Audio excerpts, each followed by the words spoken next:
Hello and good morning or good evening and welcome here in our group Complex PTSD and Thriving. So excited to have you guys here. You know, this group, it's our container, our safe zone, so to speak, to get together, to celebrate each other, support each other, to encourage each other or inspire each other to have a different quality of life, that this is possible for us, that we can be thriving and not just surviving from one day to the next. But I also realized that we're all kind of in a different stage of our healing as well. So we always want to keep that in mind as well. But what is key, I think, is, I want to talk to you today, and I invite you to do, lovingly invite you to do, is because that healing journey is, it takes a lot of determination, a lot of self-discipline, a lot of commitment, a lot of patience to work on our healing, doesn't it? It's not just to work on our flashbacks or processing trauma memories. It's like that reconnection, the connection with ourself, with our body again, so we can feel some sensation in our body. That being able to recognize emotions and to being able to articulate what we feel and what is going on for us. Those kind of things that we have to learn, or finding practices that help us to regulate our nervous system, when it switches into that sympathetic kind of mode out of nowhere for no good reason, and we actually want to be more relaxed. We actually need to be studying when we're in that sympathetic mode. Our brain can actually process information and memorize those kind of things. So we need to learn all these kind of practices, and even the perception of ourselves, the way we see ourselves. We still often, depending on where you're at on your healing journey, see ourselves through the eyes of our abusers. We are so harsh and critical of ourselves. So it is all these things we are working on. And along that way, I see it all the time, and I've done it myself too, we're beating up on ourselves. We're critical on ourselves. We are harsh. We are, I was so impatient with myself. You ever told yourself, I should be further along, and I had so much therapy and that shouldn't be happening anymore. Or I'm doing all these things, and you get that really frustrated with ourselves. Let me know if this is you too. I'm sure I'm not the only one who really slides into that very self-critical kind of space. Okay. And this is quite normal in the sense that our complex PTSD brain, or our trauma brain, is hardwired to scan our environment for danger.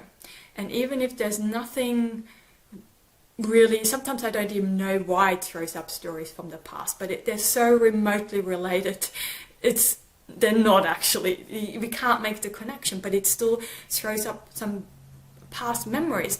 But it's in the sense trying to protect us from possible future danger and things like that. So our brain is constantly scanning our environment for anything that could go wrong.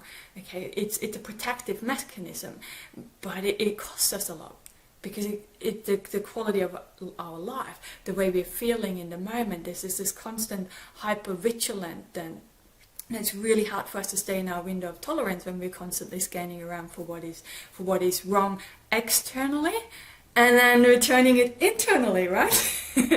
we make all this mean about ourselves as well. So knowing that this is a natural response to trauma, that our brain is so fixated on this, what I invite you to do is to slightly shift that focus. Okay, so what went well, for example? Hi, Wenda. What went well? And that is so difficult for us, isn't it? The little things, because we dismiss that. If you are dissociating a lot, for example, there was a time I did that too, and you just spotted a bird landing on your balcony. That is huge, okay, at times. You were in the present, you were aware, and you noticed it. And they're the things that we want to kind of acknowledge and celebrate. just pause for a moment. It's like, oh, I'm here, I'm present, I'm getting to enjoy this birth. Or perhaps at work, perhaps in your office chair is really very uncomfortable, and you manage to go to your supervisor and ask if you could have a different chair. This is extremely difficult for many survivors. You probably wouldn't have any issues asking for a new chair for your co-worker, but when it comes to ask for something for ourselves, for our own comfort, that can be really difficult. To celebrate those moments for yourself. Or when you go shopping, anyone who goes to the shops and comes home with only half the stuff, or things that you didn't actually haven't planned on getting are in you come home with, but the things that you actually went for the shop you didn't bring home. And I used to get so angry with myself when I did that. But there were times I went to the shops where I got everything, and I just dismissed that. We just brush over this. We don't actually allow ourselves to feel good for those times when we actually do something right. And that's what I try to focus on, or have been for many years, and it becomes easier and easier, is to shift, to catch your brain when it tries to just scan for dangerous, okay, and it's really beating up on yourself, to just pause for a moment, to look around and remind yourself, slowly scan the room. It's like, hey, actually, right here, right now, I'm quite okay here. It's quite safe. It's safe for me to just let all these stories from the past, put them to the side. I would like to put them on a trailer, or imagine to put them on a bookshelf or in a box, whatever, however you process or whatever you do with those past memories, to put them in a beautiful box, okay? But that it's safe for me to not rethink this right now. It's okay for me to actually allow myself to feel good about myself. And we can stretch this, like, not ideally to pause for 10 seconds. I know this sounds, in theory 10 seconds sounds short, but when you're actually trying to do it, it sounds really long. But maybe you can make it for 1 or 3 seconds, that you just pause long enough to say, okay, no, I did a good job there. Or finding something that is okay about you. You guys, you're here, you're actually really determined, you're working, you're an action taker, you have all this loving, caring, you've got a really beautiful heart. You're supporting each other in the group here.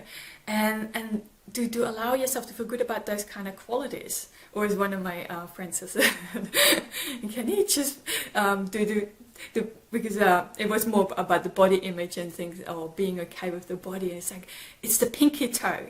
Can you be okay with your pinky toe if you're not the whole body? And it's like, and it always made me laugh thinking of it that way. I don't know why, but so maybe that's something for you. But I know it's easier for us to recognize the good things in other people compared to ourselves. So that's why this group is also beautiful, because we can spot it in other people. And I see it all the time, that there's perhaps a comment, something along the lines that I finally got myself to do this one thing, and I went out there and I did it, and things went pear-shaped. I don't know, maybe you spilled some coffee on you embarrassed yourself, you had an anxiety attack, or something went wrong, and then you really it's like, I'm just a failure, I'm just too broken. And what happens there, if you noticed, we missed the first step. We didn't celebrate that actually, hey, you finally came up with the courage. You did it. You stepped outside your comfort zone and you did that thing. Yes, it didn't turn out the way you planned or what you wanted. The outcome wasn't what you wanted, but you did it. And to allow yourself to feel good that you took that action, you went outside that comfort zone. It takes so much courage to do that. So when we see that in our posts, and when we can catch it, each other, and in a loving way, and point this out, that, hey, actually there's something really beautiful that you did, something that is inspiring, something that really should be celebrated, or could be, okay? If we give ourselves permission to do that there, so to spot that. And I think that can help us become even more flexible for our brain. It's like, yeah, it will still scan for danger, but we can we can train that muscle and reshift it to catch yourself. Oh, I'm in that danger scanning mode again. Let's bring it back here and now and see what's okay. Yeah, well, not just that, it's so hard to celebrate ourselves. I've been working on this since the past few weeks. It is. It feels so uncomfortable. It feels so unnatural. It's like learning a new skill. Okay, I always say to people, it's like if whatever hand you use to brush your teeth normally, if you have to go and brush your teeth with the other hand, it feels really uncomfortable.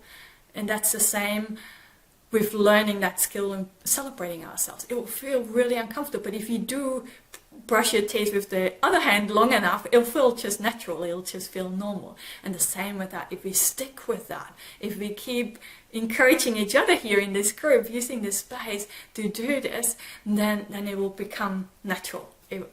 That's my wish for you anyway. And yeah, I highly encourage you to post in the group.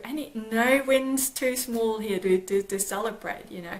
Whether this is, hey, the alarm went off and I got up today.